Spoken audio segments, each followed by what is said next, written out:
उम्मीदों और तवक्कुआत के ऐन बरक्स लेकिन खदशात के ऐन मुताबिक फ़ैसला आ गया है। इमरान खान और बुशरा बीबी के हवाले से आने वाले फ़ैसले की तफसीलात आप सोशल मीडिया पर टीवी चैनल्स के ऊपर तफसील से देख चुके हैं। मैं उसमें बहुत ज़्यादा डिटेल में नहीं जाता, लेकिन कुछ टेक्निकल पॉइंट्स जो है वो आपके सामने रख देता हूँ ताकि चीज़ों को अंडरस्टैंड करने में आपको आसानी हो जाए। और फैसले के फौरी बाद क्या हालात हैं, पीटीआई के पास अब ऑप्शन क्या हैं और बहुत ज़्यादा परेशानी की बात क्यों नहीं है, ये सारी तफसील आपको बताता हूं। क्योंकि इस फैसले के फौरी बाद देखा गया है कि कारकुनान बहुत ज़्यादा जज्बाती हैं, बहुत ज़्यादा एक तरह से एग्रेसिव नज़र आए। अदालत के बाहर शदीद नारेबाजी हो रही है।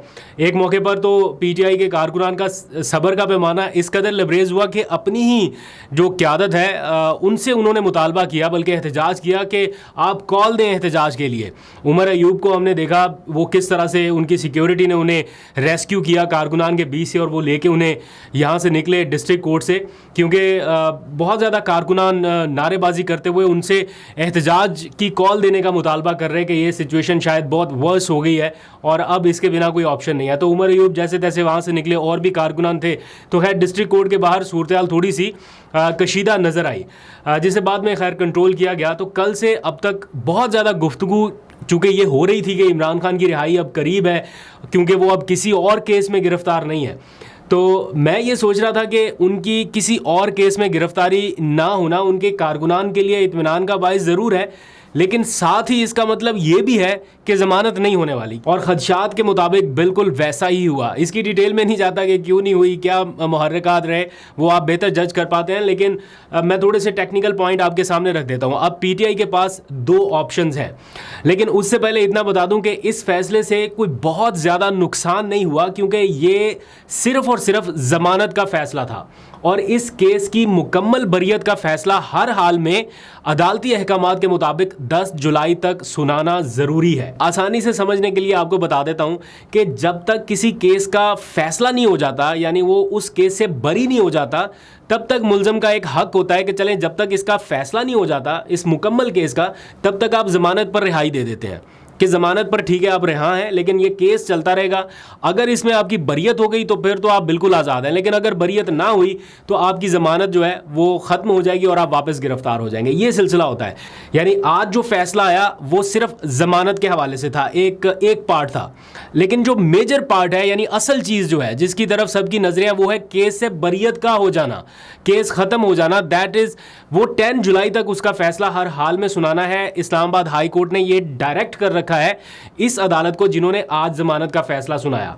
तो इस फैसले के ज्यादा से ज्यादा असरात जो आज के दिन सुनाया गया है, उसके ज्यादा से ज्यादा असरात जो हैं वो सिर्फ 13 दिन तक के हैं। यानी जमानत का आज ना होना, इसका इम्पैक्ट जो रहेगा या जो भी इसका नुकसान रहेगा वो मैक्सिमम 13 दिन तक के लिए उसके असरात की सूरत में रहेगा, क्योंकि 13 दिन के बाद अल्टीमेटली 10 जुलाई को बरियत का फैसला आना ही आना है। अब उसमें बरियत होती है, वो फैसला इमरान खान के हक में आए या खिलाफ आए, इन दोनों सूरतों में आज के फैसले के असरात सिर्फ 13 दिन के ही हैं। तो फ़र्ज़ करें कि अगर आज जज साहब ज़मानत दे भी देते बिलफ़र्ज़, तो 10 जुलाई को अगर वो खिलाफ फैसला सुना देते तो फिर इस ज़मानत का क्या फ़ायदा होता, तब तक तो रिहाई भी शायद ना होती।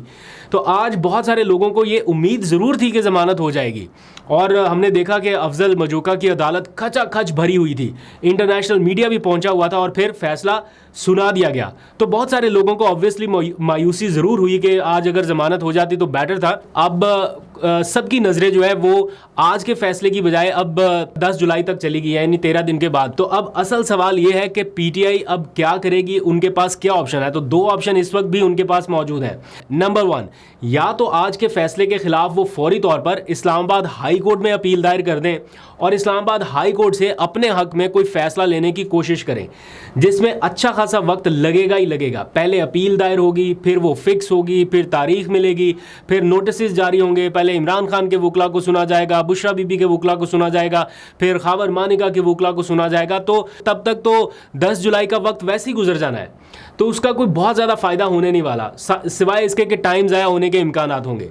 दूसरा ऑप्शन ये है कि इस केस का मरकजी फैसला होने तक इंतज़ार किया जाए, जो कि वैसे ही 10 जुलाई तक हो जाना है, तो मरकजी फैसले में बहुत ज़्यादा दिन बाकी नहीं है। देख ले एक बार के जज साहब मरकजी अपील में क्या फैसला सुनाते हैं, वो आपको बरी करते हैं नहीं करते। इन दोनों सूरतों में आपके पास इस्लामाबाद हाई कोर्ट का एक प्रॉपर फोरम मौजूद होगा, आप अपना केस वहाँ पर ले जा सकते हैं, आराम से वहाँ पर इस केस को डिफेंड कर सकते हैं।